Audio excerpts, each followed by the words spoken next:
Welcome to Rebecca Sounds Reveille. I'm excited because with me, I have someone who is close to me and has been on the show before. He is the owner and CEO of HC Universal Network, LLC.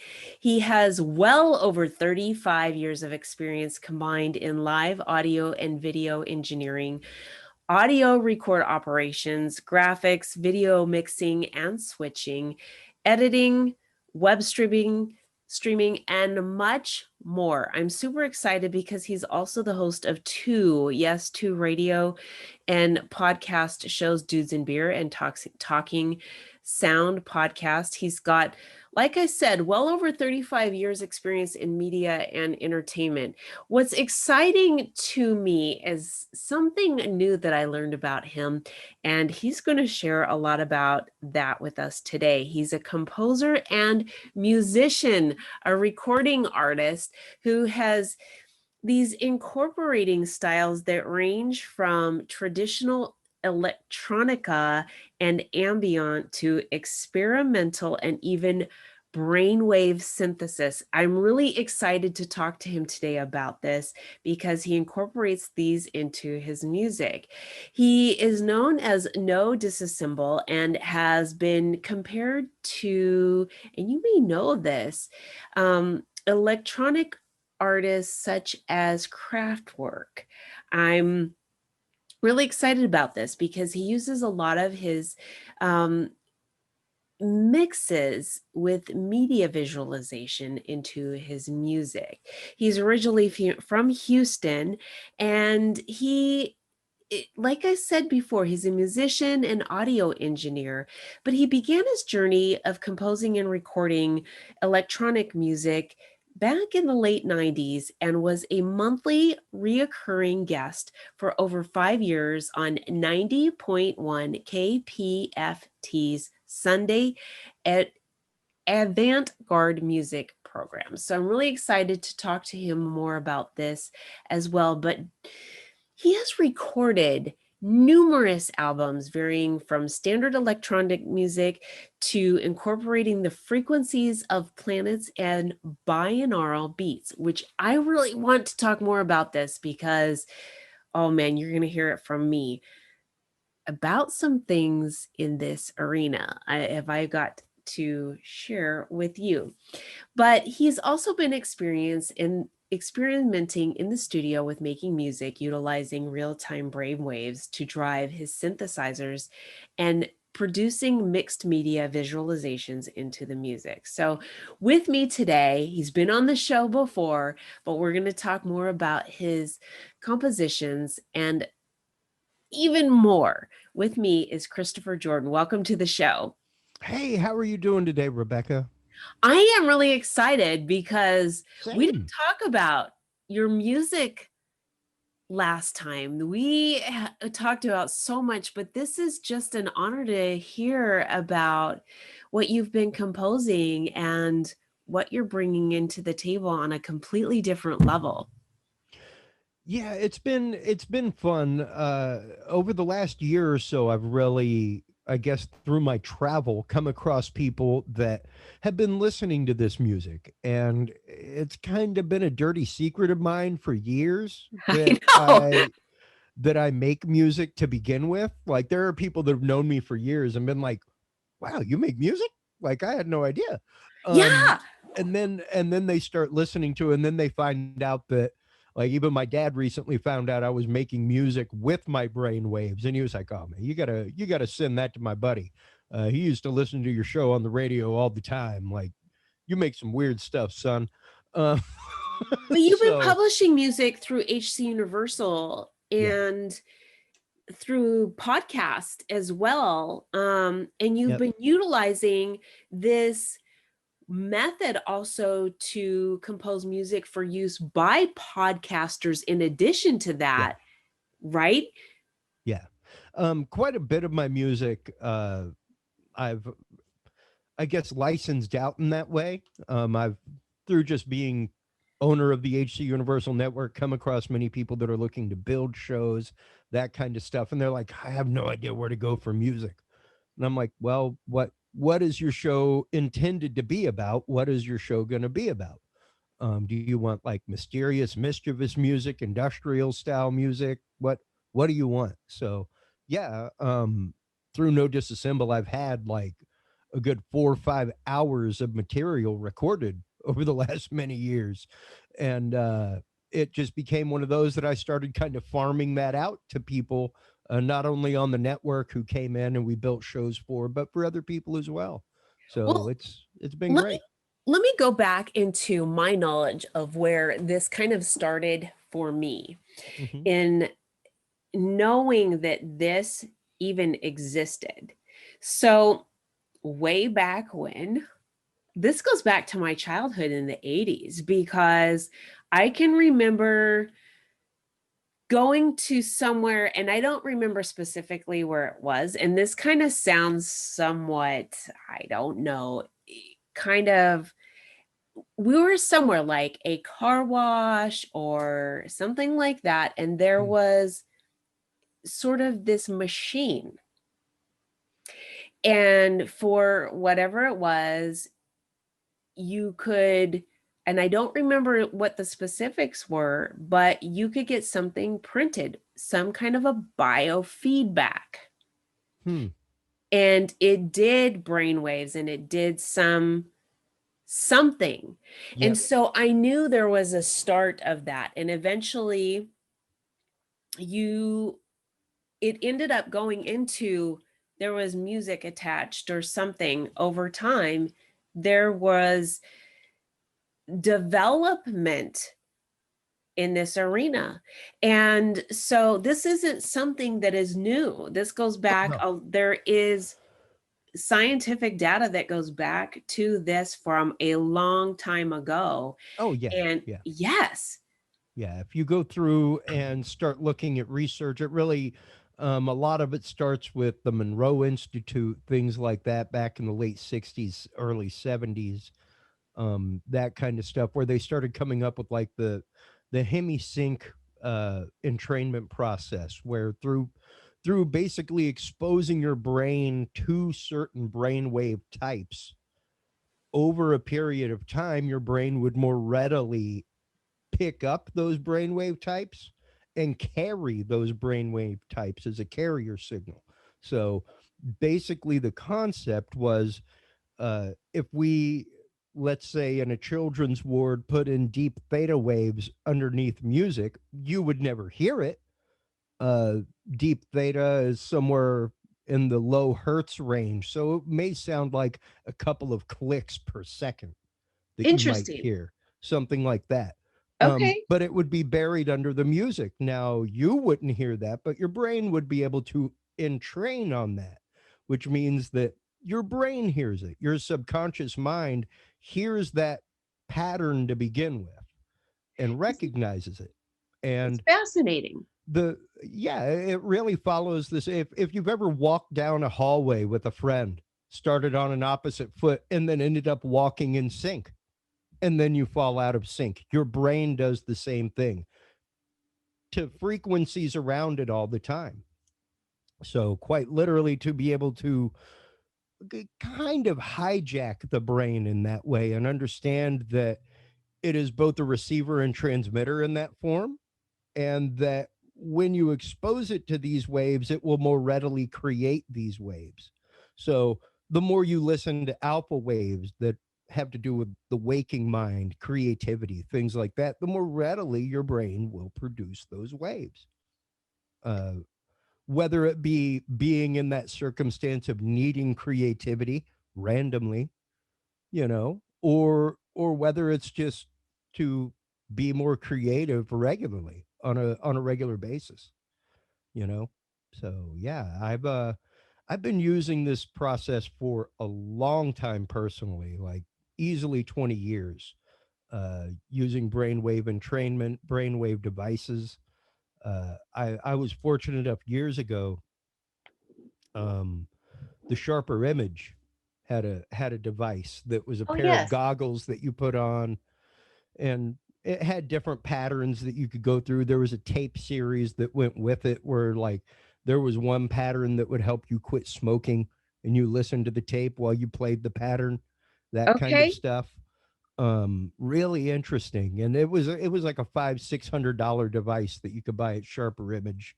I picked one up for like $100 at a pawn shop in Houston, and it just fell in love. Got to the point where, yeah, I would easily once a day use the 15-minute nap mode, which over 15 minutes put you through the course of a regular night's sleep, brainwave wise, like dipped you down into REM sleep and then back up and out. So you got the equivalent of like 3-4 hours power nap in about 15-20 minutes. Uh, pretty, Interesting. pretty wild things like that. And there's been a lot of research done in burn wards, stuff like that, where they've actually used healing frequencies underneath music and shown 20% increase in healing, that kind of stuff. So yeah, like you said, there is nothing new about this technology, nothing at all. These processes have been known for over the last 30 years. The only difference is now we have technologies that fit in our phones. I mean, my True. example is right here. This is my brainwave headset right here. It's a Muse Okay. 2. You can get them for about $199. Uh, Okay. it's got 5 little electrodes on the inside that sit on your forehead like that. Okay. Super easy. Um, and that picks up my alpha, beta, delta, gamma. It picks up all 5 major brainwave patterns and sorts them out. So I got into this well, because I'm a migraine sufferer. And it got to the point that within a month of being on the road for 3 different companies, I had had 3 debilitating migraines that kept me from a day of work with each company. And I was like, well, that's too often, too frequent, and way too much money to be missing out on. So yeah, I went, and it was either the fact of I I could go do sleep studies over and over again to find out why I'm having anxiety attacks in my sleep, or I could wear that as I go to sleep and actively record my brain waves on my tablet. So yeah, I have So when software you that'll let me record my brain waves over a period of time, and I go to sleep with it on. And if I have a panic attack or anything like that, all the data is recorded right there on my tablet. I'm basically providing my own sleep studies for my doctor at that point. So That's pretty fascinating. Now, are you able to take the data that you get from that and develop something through your music that will change your brain waves into positive frequencies or I can definitely from that map out which brain waves are more active okay, over periods of time. I can definitely from that with the active graphing that I have see the duration of each brain wave that takes place. Of course, when it comes to control, uh, that's that's like being Ram Dass or or like the Dalai Lama, like hold on, I'm gonna peak my beta waves for you real quick. Watch the monitor. And there are people that like one of my favorites is Superhuman. There was a show that came out many years ago. I'm a big Marvel Comics freak, and it was a show called Superhuman where this guy went out and interviewed people that had what would seem like otherworldly powers. okay, Like there was one guy who was a samurai in Japan that and you I'm sure you've seen airsoft pistols, airsoft guns, things like that. yeah, Um this gentleman was able to cut an airsoft pellet in half from a sheathed position with his sword with one stroke when the pellet was fired at him. So that is the extreme focus that he had. He was able to see a projectile coming at the size of a pea, smaller than a pea, coming at him at 1,500 feet per second. and able to cut it in half. Things like that. And yeah, they had one gentleman on who was able to control brainwaves, who was able to do that kind of stuff, and would live go into a state of, and I want to say it may have been Deepak Chopra that came on and did it, where um, they observed the mind of a normal person meditating for 5 minutes, Okay. and then they observed the mind of an adept meditator like him for 5 minutes, and they brought in Deepak Chopra, and it was like, hey, he was like, okay, I'm going to start meditating now, and he put his hands on the table, and you saw his face relax, and the brain waves just dipped, like, So whoo. those, It was like, okay, wow. but those waves, they make sound, right? Well, they don't necessarily, I mean, they are sound in and of themselves. So, yes, because their frequency ranges, much like color is a frequency range as well. Like there is a Okay. tone to the color blue Okay. because Okay. because blue is measured in hertz, same thing as sound waves. Okay. So, the same principle applies. What you're looking at is still part of the infrared or electromagnetic spectrum. What you're hearing is part of the electromagnetic spectrum. What's generated by your brain is also part of the same electromagnetic spectrum. So the principle is the fact that, yes, if you can expose your brain to specific frequencies, that it will be able to reproduce them more readily. Okay. So that Now, brings me to go the ahead. question of this, because then I want to get into like subliminal. Mm-hmm. Okay, but I have to understand the difference before we can go there into. Okay, so what then is binary or bin? Binaural beats. Yes. Okay. How does that then translate? Binaural beat, like I said earlier, especially once you start getting into these brainwave frequencies, you're really looking at frequencies that are below the range of typical human hearing. Not things that we would ordinarily hear. If you did hear it, it would be something along the lines of just a steady click. Okay, so could a dog hear it?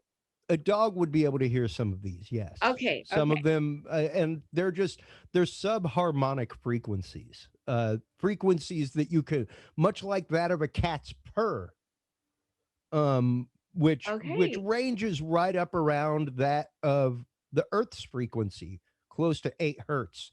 And you can't necessarily, like, you can hear it coming through their mouth and their nasal cavity, but you can feel it more than you can hear it That's interesting. because of the Okay. resonance of the frequency itself. Okay. So basically, what happens is, like I said, you're trying to get your brain to key into these frequencies. So the concept is that you're going to give your right ear the frequency and then your left ear, never at the same time. All right. All right. So it'll basically be, let's say, like here's a groovy little chart that I have printed out. I should have had it on screen for you, but right here, like these are your chakras. There's the hertz frequencies of your chakras. So 963 hertz. If you wanted to, let's say, meditate on the crown chakra, you would have 963 hertz pulse in your right ear, then pulse in your left, and back and forth. And it creates almost a wobbling effect where it's like a going between your ears. And what you're doing is pretty much stimulating your left lobe and your right lobe I get it. e- equally with the same frequency.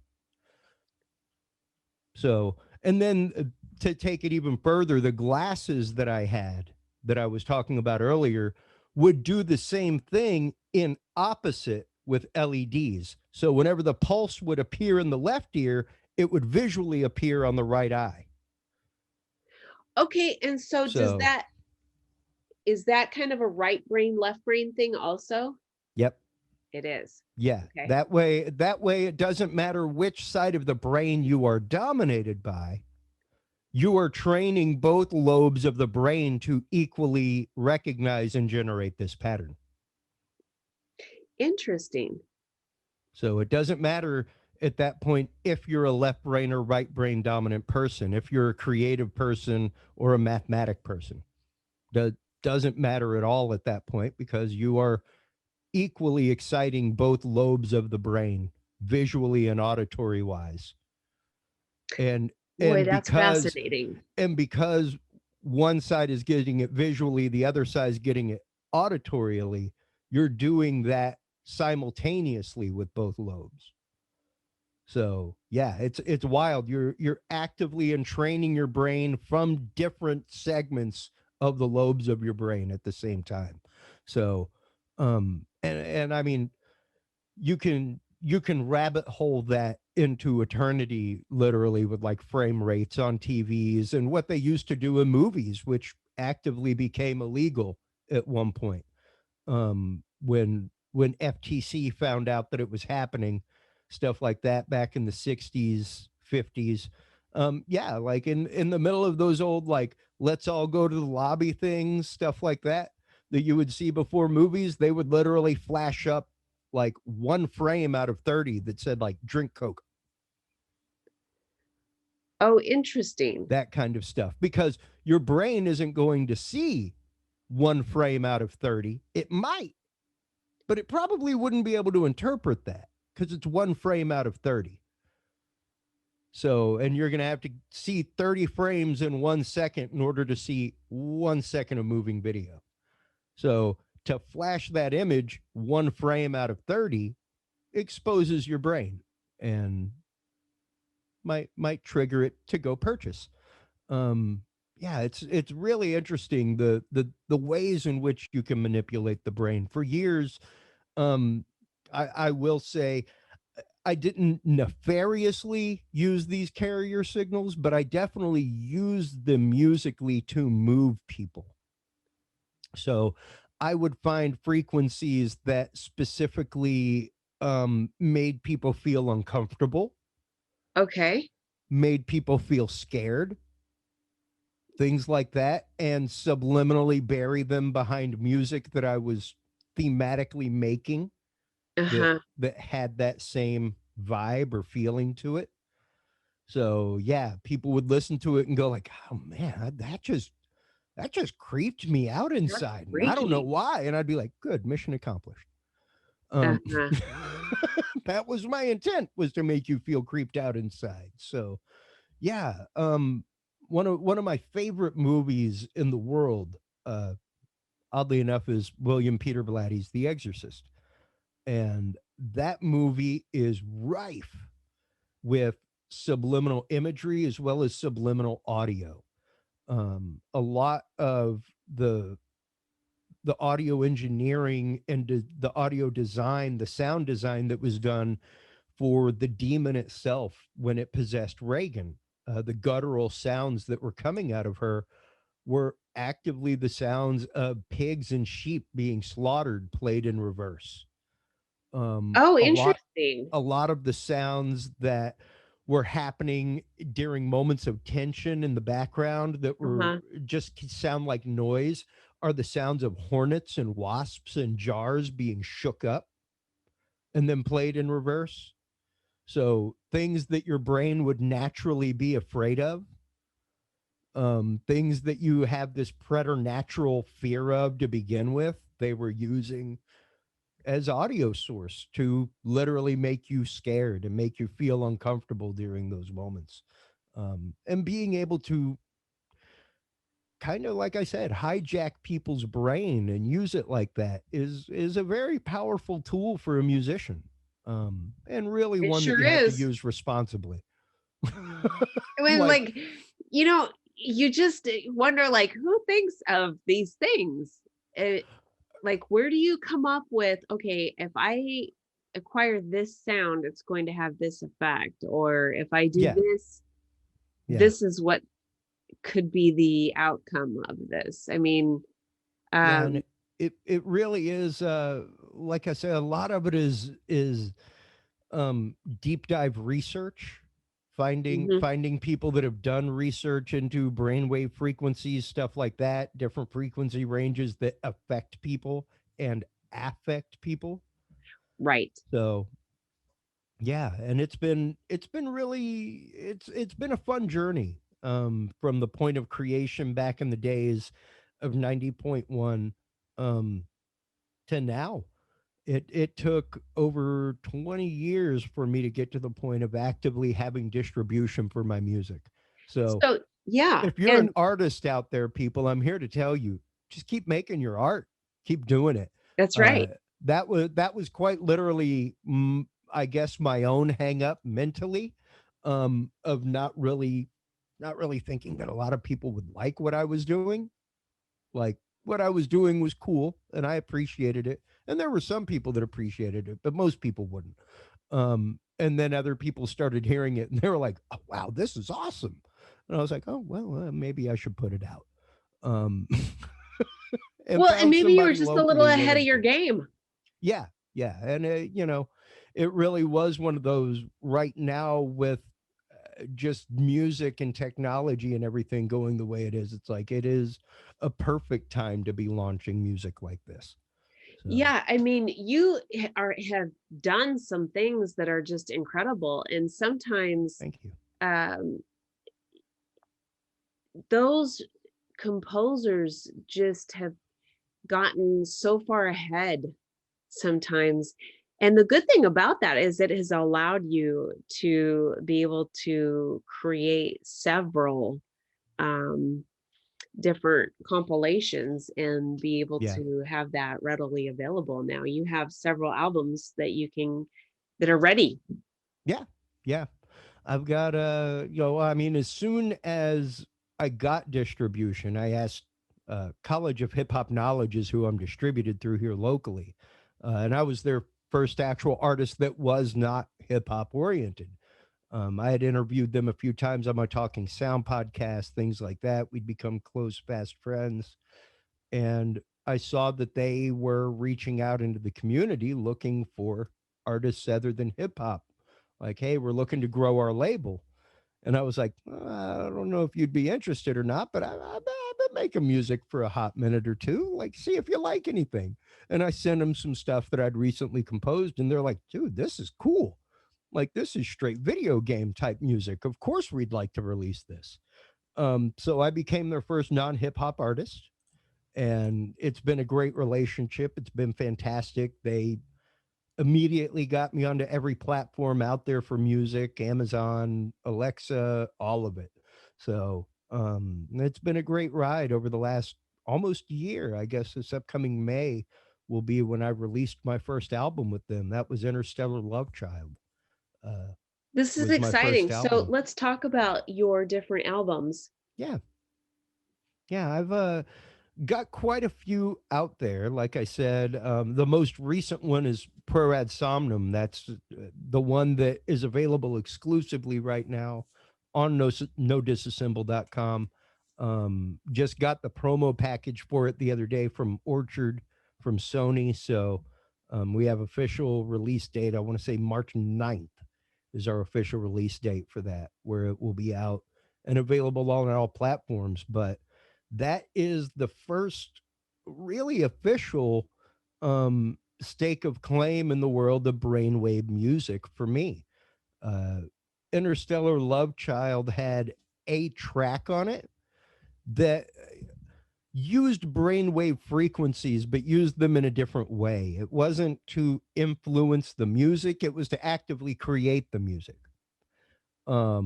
which is a little bit different.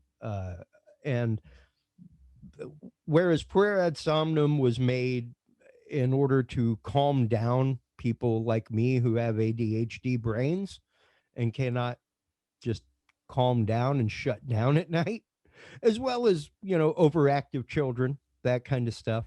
It was really made to soothe them to sleep, to help people like me calm down, relax. Um, this track that I put out with Interstellar Love Child, Wondering Thoughts, was a little bit different. That one, I actively used my brainwave headband connected to an app to drive my synthesizers. So that was the first in many experimentations that are still going on in composing using only my brain waves. No hands allowed in operating the synthesizer. So basically, I would find a sound that I liked, and then hit record. My brainwave headband that I had that I showed you a while ago would, anytime the brain waves that I told the headband to drive that with hit, Okay. it would key whatever section of the keyboard I told it to hit. So I would say, like, beta, you're going to take this octave of the keyboard. Alpha, you're going to take this octave. And yeah, as I sat and relaxed and my brain waves would peak and move around, a track would be created from my synthesizer. For the second track, I would take the first track, listen to it, and put it through a visualization software, and then hit record. So the second track is a sum of what my brain was thinking about while watching and listening to the first track. That's incredible. So the music is literally a representation of my brain feeding back on itself from what it just created, and it's some pretty wild stuff. Here, I'll give you a little sample of "Wandering Thoughts."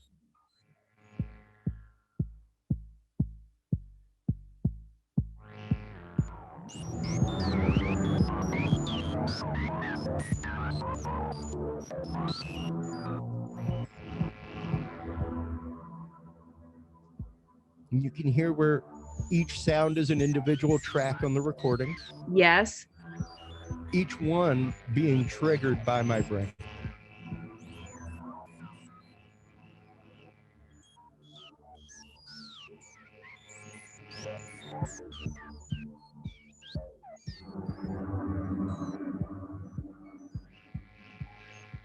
This is so incredible. You don't think that even something like this is possible.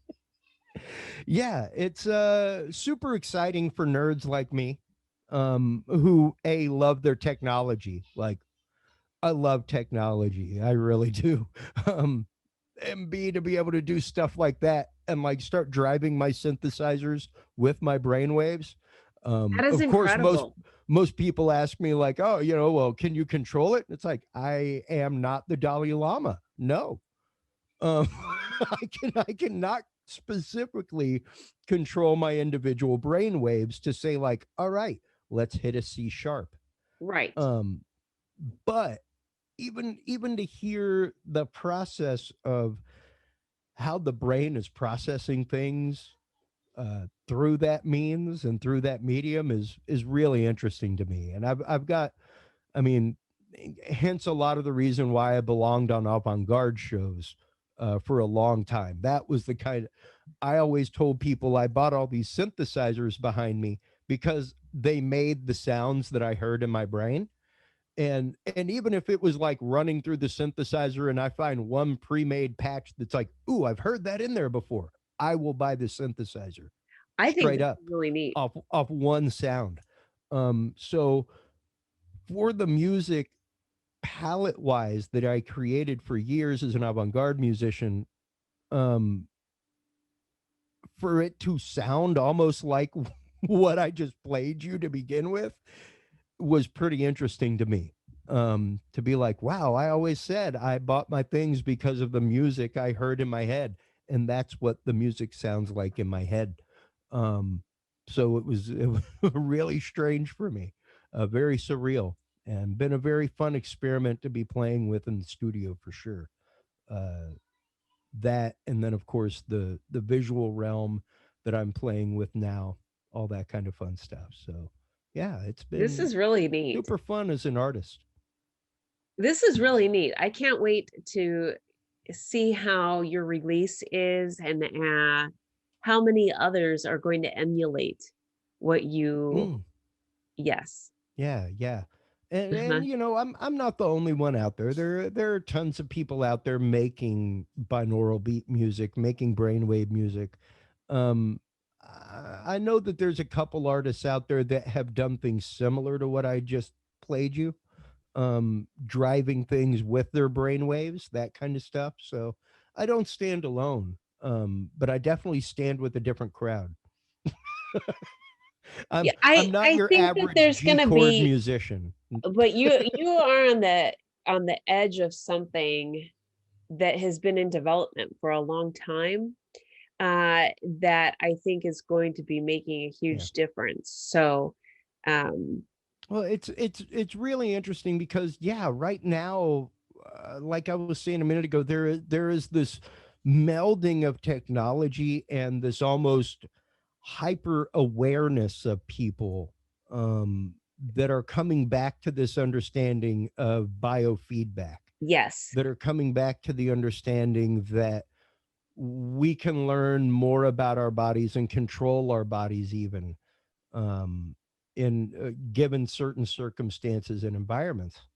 So, yeah, it's I mean, for therapists to start using this stuff, is absolutely amazing. It's amazing. It's really crawled out of kind of the closet of hearsay where people were like, yeah, I've heard about that, you know, okay, that's like those color therapy lights that they sold like back in the 1920s in the Sears catalog, you know, pseudoscience, stuff like that.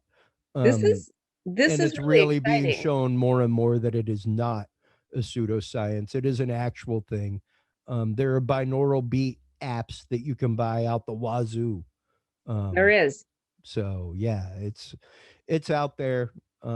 It's a great and powerful technology that you can actively leverage to help help control yourself and help bring yourself into new realms of understanding. This It's is really fantastic. exciting. And for those that are listening and watching that would like to be part of what you've got going on, Mm. how can they get in contact with you? Well, they can always all the albums are available right there on nodisassemble.com. And any of the music is available right there. We will be soon coming out with a chakra album, as well as an accompanying app for that, incorporating video. We've been doing you can always find No Disassemble on Facebook. Every Monday, we've got the Monday meditation hour going on. So, um, actively bringing this to the people and just kind of doing a Monday morning meditation where it's frequency music going on, kid friendly, all kinds of good stuff. So, yeah, nodisassemble.com, hcuniversalnetwork.com.